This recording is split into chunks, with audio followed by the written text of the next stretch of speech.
I poked my toes through the water, watching droplets glide down my pink toenails. Well, when I was little, I thought of catching frogs and grasshoppers, and wondered whether I would ever have a best friend to share my secrets with. Did you find your best friend? A dangling pine needle twirled from one of her curls. Love overwhelmed me. Yes, sweetness, I got you.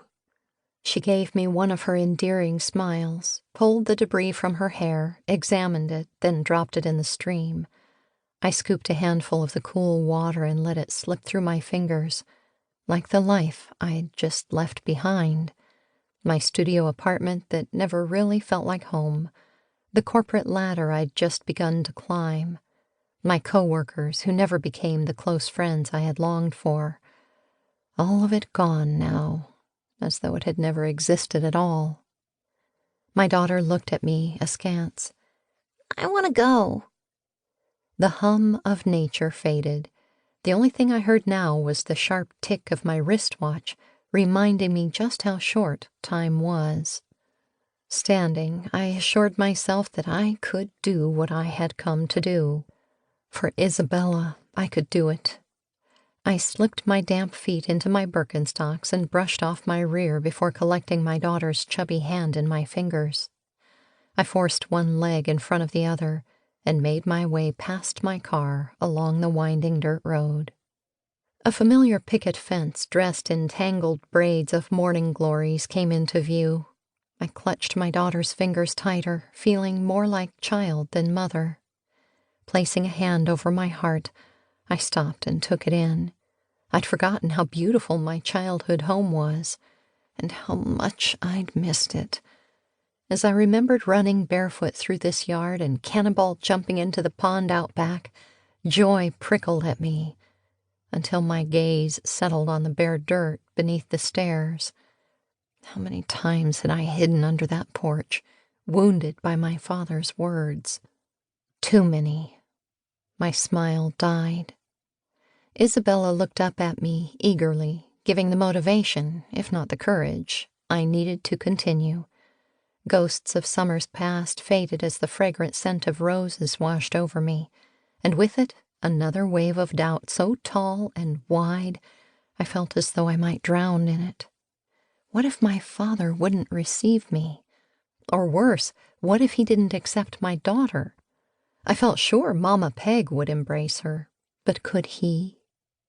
Accepting me had proven impossible for him, but perhaps a child as charming as Isabella could thaw his Arctic heart.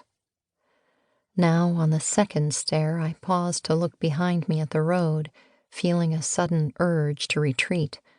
Isabella bounced on the balls of her feet, anxious to continue. When we reached the porch, I squatted to her level. "Are you ready to meet your grandpa and great-grandma?" The longing in her maple syrup eyes needed no words, but she added them anyway. Jane has a cowpaw. Natalie has a cowpaw.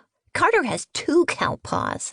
And she gave me a look that said, "Must I continue?" "Okay, I get it." I stood and lifted a fist to the door. Before I could knock, Isabella lurched forward and did it for me. She tapped her sandaled foot twice, then reached to knock again. I grabbed her hand. "Give them a chance." The oversized wildflower wreath swayed as the door creaked open.